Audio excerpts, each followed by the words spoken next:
Welcome to the Ages of Rock podcast with your hosts, Bill Algie, Dennis Talbot, and Alan Tate. We are three guys who have one thing in common, a love of rock and roll. Our goal is to talk about all things rock. We hope you find this show intriguing, funny, and occasionally highly opinionated. Enjoy! Hey folks, this is episode number 306, and this week we have Tonya from Lydias Castle. How you doing, Tonya?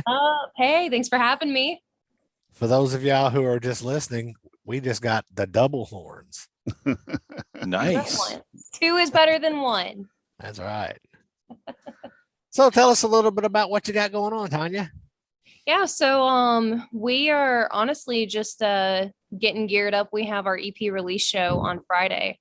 So we just got a ton of new merch in yesterday. We're getting the CDs in this week.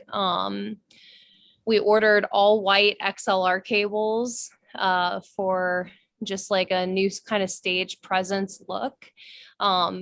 But yeah, we're spicing things up. We've been super busy with, getting ready for that show. And that's kind of really been the focus. We've been releasing singles, for the past year or past couple months of this year.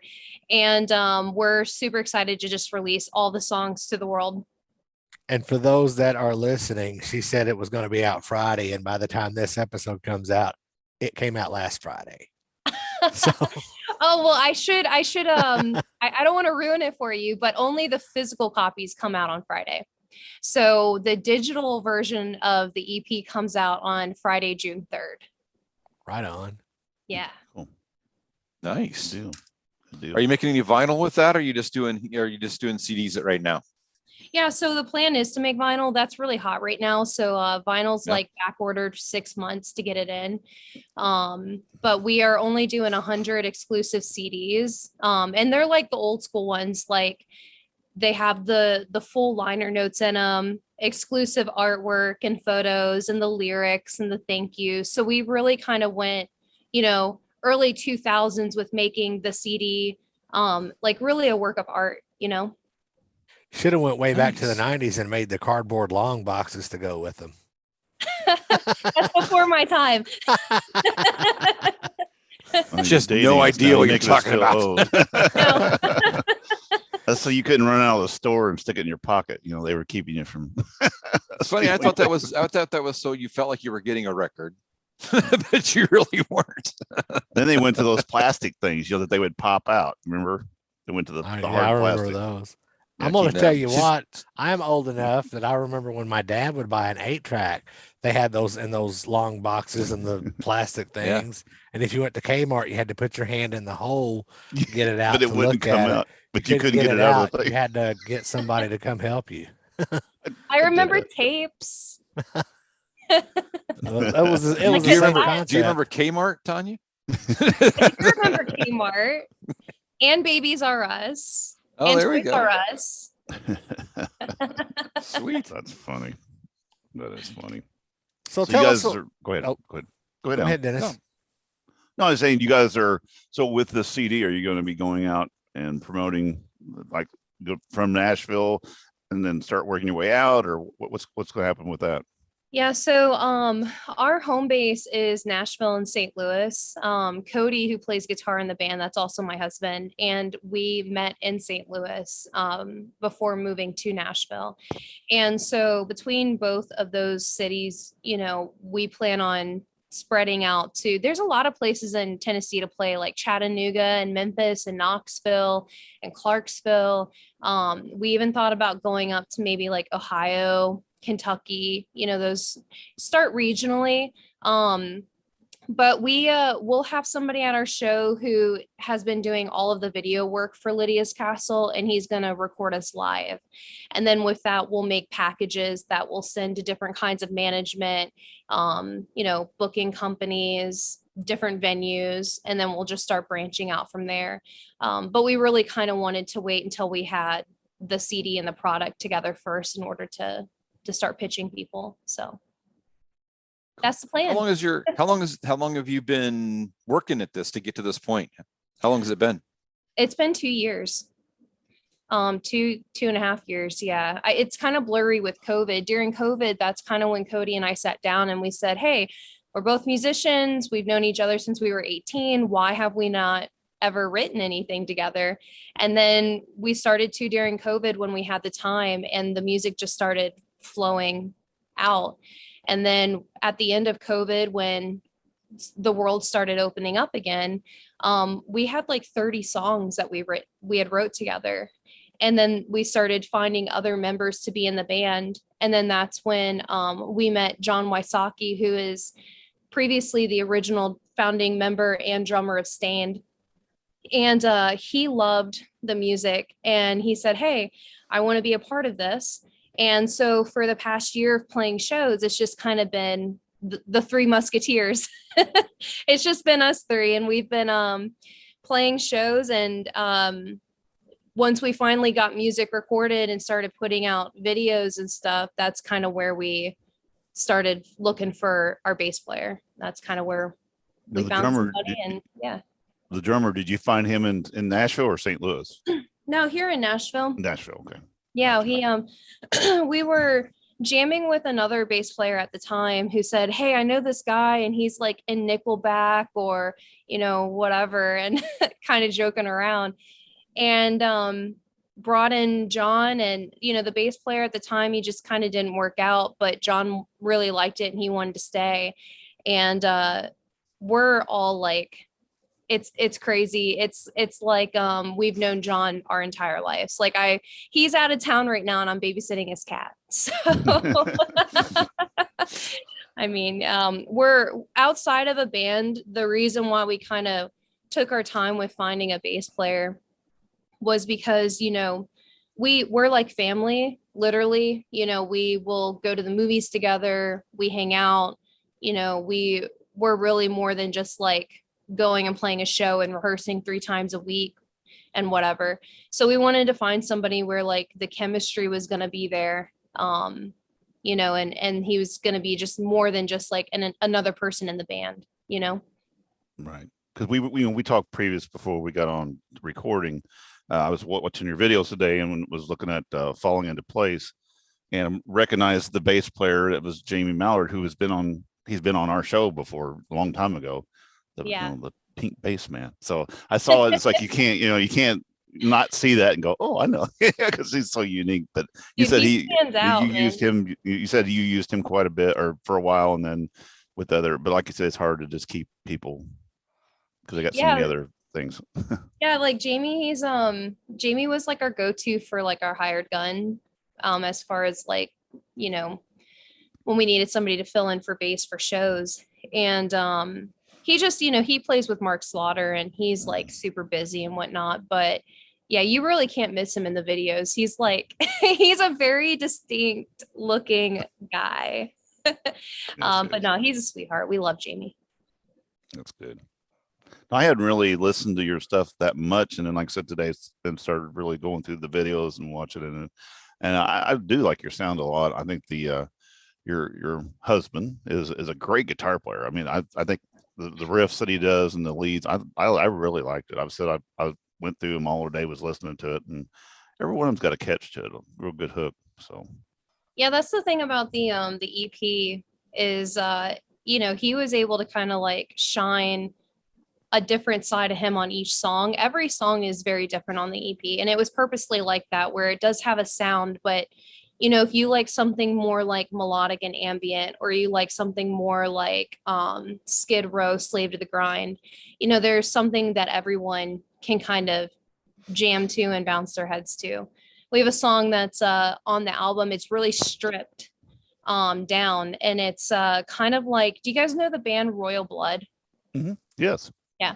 So it's very much like Arctic Monkeys, Royal Blood, but like in female version or female form, I would say. Huh. And then the other one, Fading Away, that's on the EP. That one is kind of like your modern take on A Female, A Day to Remember.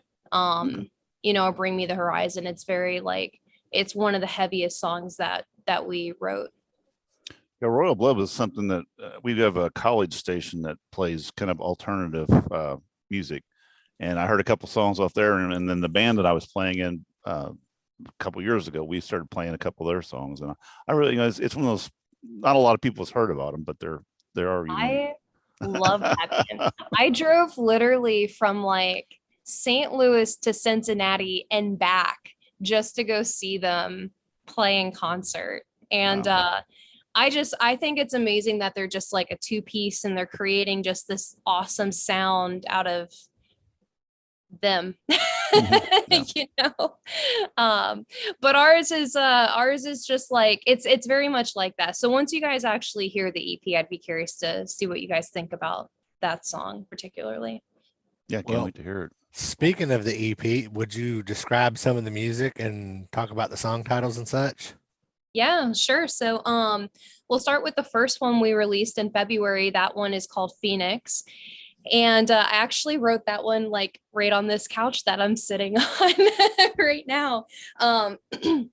It's a very like musically, it was kind of inspired around Chevelle 10 years, that kind of like vibe, the very swingy kind of vibe. And the lyrics are talking about somebody who I wrote them in the frame of mind of somebody being bullied and rising above being bullied. If you listen to the lyrics, and it says, "It's the way you laugh in my face so perfectly together until daylight fades." So that was kind of like the inspiration behind the lyrics. I won't speak for Cody, but I was going for a Chevelle 10 years vibe. And then when we wrote Falling Into Place, which was the second single that we released in March, that song was written with me, Cody, and John. And it really just started with Cody playing a guitar riff at rehearsal. John kind of fell right in. And then instantly I had this kind of melody, but the lyrics are written about somebody who is very rebellious and people thinking that they have to like if this person doesn't live their life the way everybody else lives, that they're just this fallen person, but really this person is falling into place and becoming the person they really want to be. And so that's where Falling Into Place came from. And then Search for You is a song Cody and I wrote during COVID. I came up with the vocal melody to it. And then I presented it to Cody and he created the guitars around that. But Search for You was written about mine and Cody's daughter. We ended up losing her about a couple days before our due date. And her name was Lydia. And that's where the name Lydia's Castle comes from. And so Search for You is a song that is about time not being right, but searching for that person that you've lost in another life. And so if you watch the music video is talking about our story, sharing our story about losing Lydia, not the tail end of the cancer scene, but Yeah, I was watching it today. yeah, but and we openly like discuss that. Like part of Lydia's Castle is about going through those hard times and showing people that you can go through dark times and there's like a light at the end of that tunnel. And so that's kind of the light that we wanted to shine in Search for You.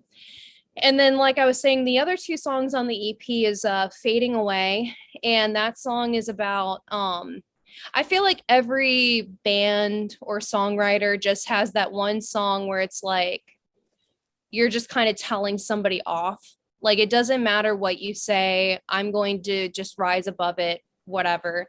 And so Fading Away is that just that song of it doesn't matter what you do kind of thing. And that song is very, very heavy written. It's very much like I was saying earlier, like A Day to Remember, Bring Me the Horizon, modern day rock. And then the last one, What Comes Around, is kind of like do you guys, I don't know if you listen to country or not, but do you guys know Carrie Underwood? Oh yeah. Oh, yeah. Okay. So I grew up on country. I had no intention on doing rock and roll. It just happened. I'm from North Carolina, so I originally moved to St. Louis to do country music. Anyways, I'm going off on on a different road, but what comes around is like Carrie Underwood's song. What's that song? I dug my keys into his tires. Before he cheats. Yeah, cheats. before he cheats. So this is the rock version of Carrie Underwood's like pissed off girlfriend song. So, and the music video is going to be great. We're actually working on planning it out right now, but we're going to like, do you guys remember the music video for Goodbye Earl by Dixie Chicks? Yep. Where Yeah. she like put him in a body bag. This is going to be that song. For anybody who hasn't watched your videos, please do go watch them on YouTube. That's one I was gonna comment Yeah, they're about. pretty interesting. They're very well done. I do like this. I mean, you've got the band playing and all that stuff, but the stories behind it, you know, like you said with the one you're talking about, you know, going through this and the loss and everything, and then of course Phoenix with the one, you know, the girl, you know, basically leaving her, you know, finally taking enough of that and getting in a truck and getting the hell out of Dodge, you know. Yeah. And but no, I thought the videos were really good. Were really, really good. I thought just having that story, and they're not cheaply done. I mean, they're very well done. They're very well done. Please stream the videos. They're expensive. But they were. I mean, seriously, I was very, very impressed. I mean, they're extremely well done videos. Thank and like you. you said, and that one has that Phoenix has that kind of almost like you said earlier, that kind of slave to the grind, hailstormy kind of just in your face punch. You know, I like that song a lot. I thought that was really good. Thank you. Yeah, our guy who does our video work, he's here in Nashville. His name is Austin Delamano, and he's just a young kid starting out on video, but he's got talent, dude. He is absolutely going places. But no, I'll tell you guys a secret. So Falling Into Place was originally supposed to be shot in someone's backyard. It was supposed to be just a live band performance, maybe some smoke and lasers. And Cody and I were sitting on the couch, and I just so happened to stumble across this prison set here in Nashville. Now, it was like a week before we were supposed to shoot the video, and it was completely out of our budget to rent this place. But we got on the phone that night, had a band meeting with the videographer, Austin Delamano, and literally planned that whole thing out in like a day.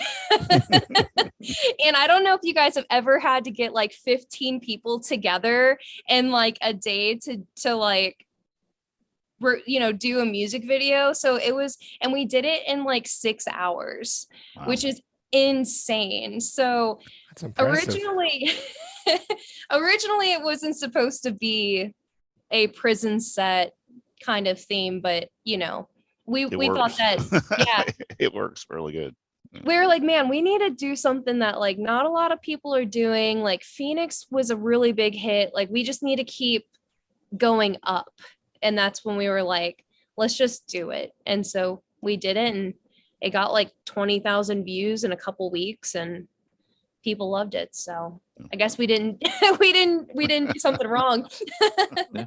So Tonya, let me ask you a question. Are you just sitting on your phone, scrolling around going, I wonder if there's any like vacant jail cells that we could use? And you just Google it, and they go, oh yeah, right here in Nashville.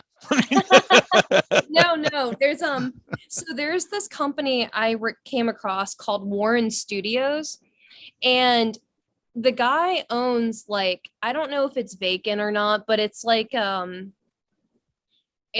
paint warehouse. Like they have gallons of paint that they sell inside, and the property is huge. And I guess on the side of him owning this company, he builds movie sets, and he has 20 different movie sets that he will rent out. And I found it, and I was just curious to see what he had. And then I came across that prison set, and I was just like, this is it. Like, when you see something and you're just like, this is, and so that's how I came across it. You could have all got arrested and then went to jail and then Yeah, right. I was like, I wish I had a more cooler story. That's Make a it cool real. story, though, because I It don't is think cool. people don't know where you find that stuff. I mean, to your point, sometimes it's you just happen to fall into it because of something else you're looking at or whatever. But Google ads. yeah, there you go. You just never know. I mean, that's kind of cool. Yeah, no, we got really lucky finding it, and it's a real big process to rent through there because you have to get like a COI, which is like a certificate of insurance in case like someone dies on the property or gets No, hurt. Alec Baldwin is not invited, right? Oh, Yeah. I'm To sorry. this I day, damn it. You never know. Too soon. No guns. We're having no guns on the property. Not even fake Right. guns. Well, it's funny because it was like, do we want to bring like a rifle, and have someone patrolling and then we were just like, no, we're not doing that. We're not doing that. No. But no, we've been really lucky to have Austin and find these really great set places. And Search for You, that was filmed in John's house, so that's John's bed. I mean, darn. That's interesting. That's his kitchen and living room. That's cool. Yeah. Something to remember, that's for sure. Yeah, So, I can you talk a little bit about your? Mhm. Go ahead. Oh no, you I talk was a little just bit gonna say about- that's the cool thing about sorry. Go ahead. Rock, paper, I'm gonna scissors. shut up as well. Go. I was gonna say that's the cool thing about music videos. You have them forever. So Yeah. Or sometimes you are interviewing somebody and it's in their living room and you never know what the hell's going to happen. We've had some wacky stuff happen before. well, I have 2 cats, so if they start batting at each other and you hear some like cat screams. Well, Dennis has a cat too. If you watch over his shoulder. Episode. I have a cat. He hasn't been his trip up yet. He likes to take a dump every time we do one of these things. No. And he doesn't like to cover it up very much. So I'm sitting there going, oh my God. And I'm having my son come get the cat litter box. The litter box is in my computer room. Anyway. And we like to share too on this show. We just share everything. Well, you see it. I mean, you'll see him walk to the door and look at me like, hey, how you doing? That's what I'm here for. I left you a present. Yeah, no Yeah. kidding. So for the cat, it's Lord. the Ages of Rock poop cast. Yeah. Yeah. All right. We went to the gutter. All right. Sorry. Or the shitter. You've been The shitter. Yeah. All the way to the Look at it. shitter. Exactly. So I was going to ask you, what are some of your influences? Because you've talked about a couple of different bands, and I didn't know, what'd you grow up listening to, and is that what's kind of got you in the vein you're in now? Because you said you started with country, so what made you make the flip? Yeah, so I grew up on like Mindy McCready, Martina McBride is my biggest country influence, Sarah Evans, so my mom was more of like into country. My dad, who was in the Navy, when he was home and not deployed, he was more into like the 80s rock kind of stuff. And then my grandpa, who like lived with us and helped raise us as well, he listened to the Comets and, old school, like 50s and 60s kind of music. So, and then my great grandparents, they owned a music store. So I also got to play any instrument that I wanted to growing up as a kid. So that's kind of like where music started for me. As far as like getting into rock, when I moved to St. Louis, when Craigslist was more prominent, I was on Craigslist and I found this guy who was this producer. He was looking for new artists to develop. And I messaged him and he invited me to his band's rehearsal to meet for the first time. And the band was called, and is called still today, the 45. They're based out of St. Louis. And I met this guy from Craigslist who also introduced me to who my husband is today. So through that post, he was playing guitar for the 45. And in hanging out with them, they were like, well, let me show you this band, Hailstorm. They're really cool. They just put out this new album. It was like 2013. And I listened to it and I was like, I want to do that. Like, I don't want to do country. I don't want to play it safe. I want to do something risky. And ever since then, in 2013, I've just wanted to do rock and roll music. And as far as like falling into place, like the growls and that rasps and the scream kind of thing that I do with my voice, I only recently found out I could do that like a year ago. I had like a rehearsal where I just got really upset and pissed off, and I wanted to be able to keep up with the guys, and I just like let that noise out of me one day, and I was like, oh my God, did that just come out of, did that come out of my mouth? Like, did I just do that? And then, so I just started like honing in on it. And then I was like, holy shit, I can do this. And over the past year or two, I've just started leaning more into that, less of like the Evanescence thing and really more into like that Hailstorm kind of growl kind of thing. And I don't know, it's been really cool. I don't really know how to describe how I do it. I just know how to do it, and I just do it. That's cool. That's cool. Yeah. So that's kind of like my story, how I started getting into music, started playing violin and clarinet, and then saxophone in school, and then guitar at 15. And now I'm here screaming in the mic. Good deal. In the back long enough. I'm in the front now. You will hear me. Hear me roar. Nice. Yeah, that's good. It's amazing. Like I was like, I just turned 30, and it's cool to still be able to find new things and to learn about yourself, Exactly. Cool. I'm not getting stagnant. No, you got a long way to go. Oh yeah, you got plenty of time. Trust me. 30. I remember that. That was like 20 God, some years ago. That was I don't 27 years ago for me. So, I know you guys man. are talking about CDs with cardboard, and I'm like, you're like, those are back in the 90s. And I'm like, I was born in 92. I don't even know what that is. I have a son who was born in it was 94. Oh, okay. So like my sister's age. And I was almost 30 when he was born. So if that tells you Oh. anything. So I'm old. So yeah. I grew up in the 70s, if that tells you anything. So that's cool. He's Man, lying. He never You grew liar. up. You liar. You grew up in the. Well, I was born in 65, Well, but I grew He up never in the grew 70s. up. Oh, that's true too. That is true. Never. That's why we're into the Good time to be vinyl.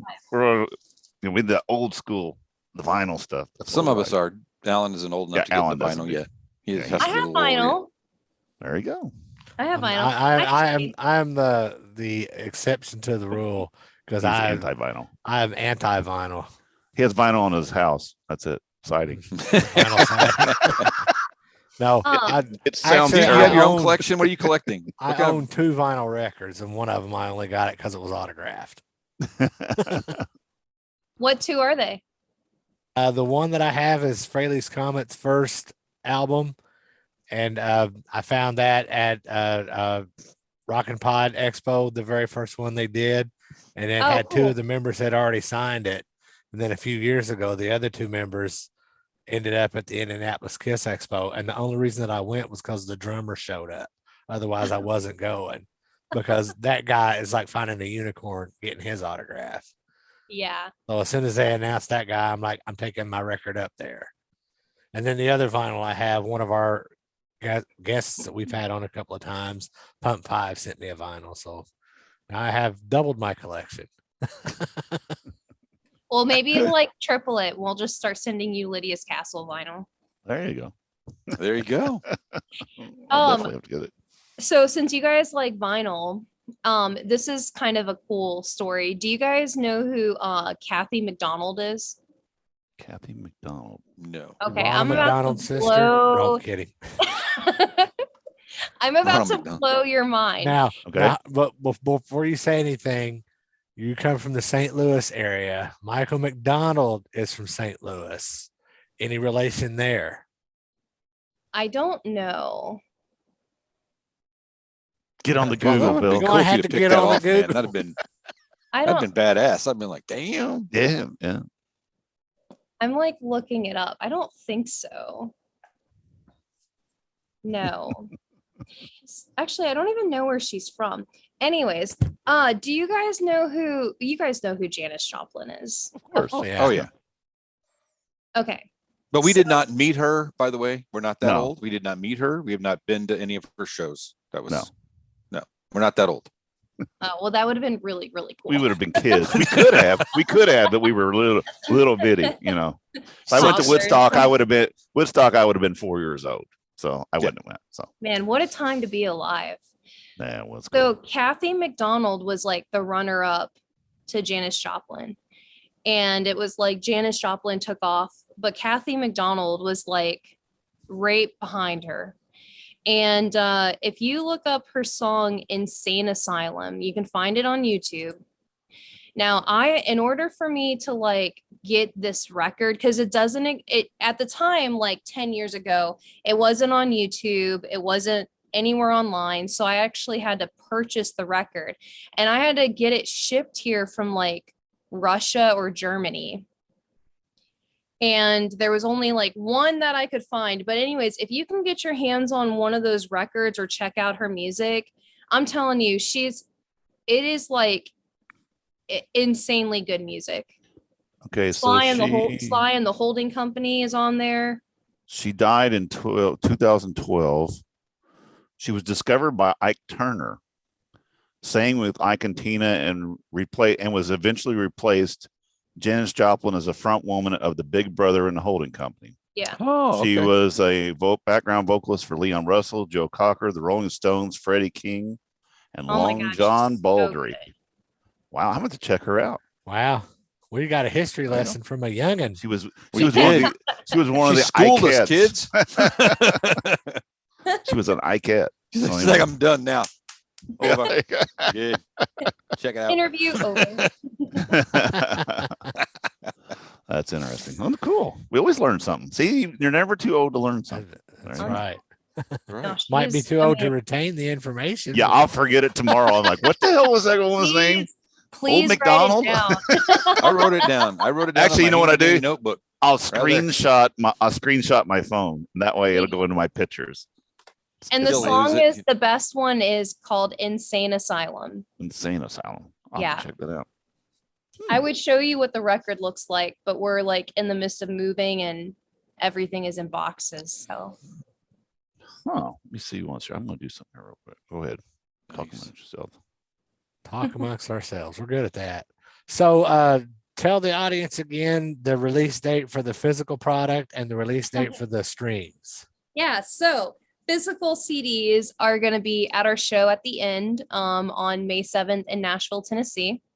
If we have any left, we will have them at our St. Louis show on Saturday, June 18th. The digital copy of the EP is coming out on Friday, June 4th.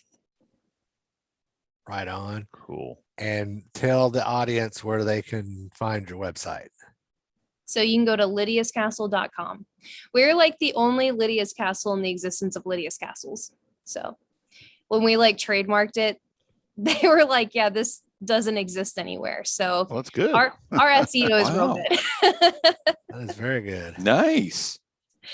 Yeah. So I don't know, we haven't- lydiascastle.com. Yep. Cool. I'm looking. So where's on- the end at in Nashville? So the end is right across the street from Exiden. It's like Oh, towards okay. downtown. Yeah. The end is the oldest pop punk rock club in Nashville. So I've it's heard like of it. I just didn't know where it was at. yeah, like it holds like I want to say maybe 400 people, 500 people maybe. I mean, right now our capacity is like at 350. But even if you put 50, 60 people in there, I mean, it feels like a really great show, you know? That's cool. Yeah. Try to check that out because I'm about 2 hours away from Nashville. So If you go down there sometimes, just Yeah. you never know. I Yeah. mean, went to Bowie's for the first time probably 3 or 4 months ago. We're just driving I down there love and Bowie's. found out they were having a show. There's some people there that we know, and it was like, let's go check that out. And I walked in there like, it's a rock bar in Nashville. I mean, like, in downtown Nashville, like That's funny. 2 blocks off of Country Music Row there. Right. Anyway. No, I've played some shows there, and it's great. You get foot traffic from Broadway, and then you also get your traffic from like, your regular followers that love your music. And Bowie's was great because like when the world shut down and music was really hurting here in Nashville, Bowie's kept their doors open, and Really? they kept on, they said screw the mayor, and they let bands play and make money, and that was like really the only place for original music to play. Wow. Interesting. Yeah, Nice. because I like haven't made it That's there yet. I want to go there next time I'm down there. I've been to the so we've been to Mercy Lounge. Mercy Been there a Lounge. couple times, been to the Been Marathon at Music the Center. Exit In, been to the Exit In. Yeah, been to Exit In. Yeah. Seen Mercy some shows at a Lounge variety of is- places. Mercy Lounge is getting torn down. I know. Yeah, Well, we heard. actually, that I heard this week now they're going to keep it open as a venue, but it's going to be under different management now. Oh, is that right? They said Yeah, Cannery that's Row what is they've going to announced that. Cannery Row. They said it was last week. We heard the same thing. They were going to tear it down and put condos in. But Yeah, supposedly yeah. Cannery Row, because of the historical value, they're going to keep it as a music venue. Where what they're going to do or how it's going to be, I don't know. But they said they're going to keep it as a music venue. So that's good news. I think there's some scuttlebutt about the change in management, though. My My understanding is the guy that was managing it for ever and a years. day is Right. kind of Kicked ended up out. losing that, and that's why it got closed. And What's that So other there are place some we went to? people The Marathon Yeah. Marathon Music Center. Yeah, that's where we Marathon. saw That's a it. cool over- venue too. Yeah, that's a Yeah. cool Yeah. venue. very cool. Yeah, that's a Anyway. big place to play at. It's We a pretty saw big. Ace. That's a pretty good size Yeah, that's a facility. big- Pretty good size yeah. place. Yeah. A pretty good Well, sized Exit concert In center. is definitely my favorite, hands down. It's got the best like on stage sound. The venue layout is real nice. Mhm. Like that venue is think- just, good. I think the last show that I saw was before the shutdown was at the Exit In. I think that's where Jeff Tate played. If I'm wrong, Brian will correct me because we went down there together. I've been there once, but it was for that kid at We went for Blonder Than Hell. Blonder Than Hell, like Yeah. Kiss Tribute for I'm Christmas. pretty- right? Was that at sure. the Exit In? I'm pretty Yeah, that sure it was was the Exit same In. venue. Yeah. The time I went was the first or second show they did when they reopened, and so they only let like 100 people in. Right. So we were all at 6-foot tables. All at tables that were all spread 6 foot apart. And Oh, geez. so I went to see the Talisman. Went to see those Right. guys and Oh yeah, that's right. an That's right, I acoustic forgot set, about that. and it was really cool. But you were so freaking far away from everybody. It was weird as hell. Hey, how you So I'm doing? glad that crap's over. No kidding. It's knock, good to be able to hang out. knock with your on peeps. wood. Yeah, no kidding. Stay open. Yeah. Well, All right. Tanya, we appreciate you coming on the show, and people go to Lydia's Castle and find the links to those videos and check them out because there's some pretty killer videos, some great music there. And as always, visit us on agesofrock.com. Find our past episodes and Mhm. social media links. And until next time, peace out.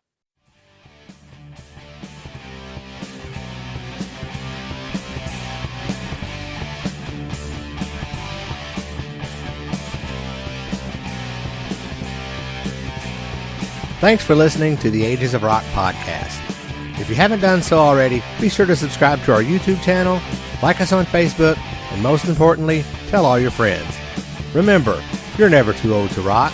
Until the next episode, peace out, folks.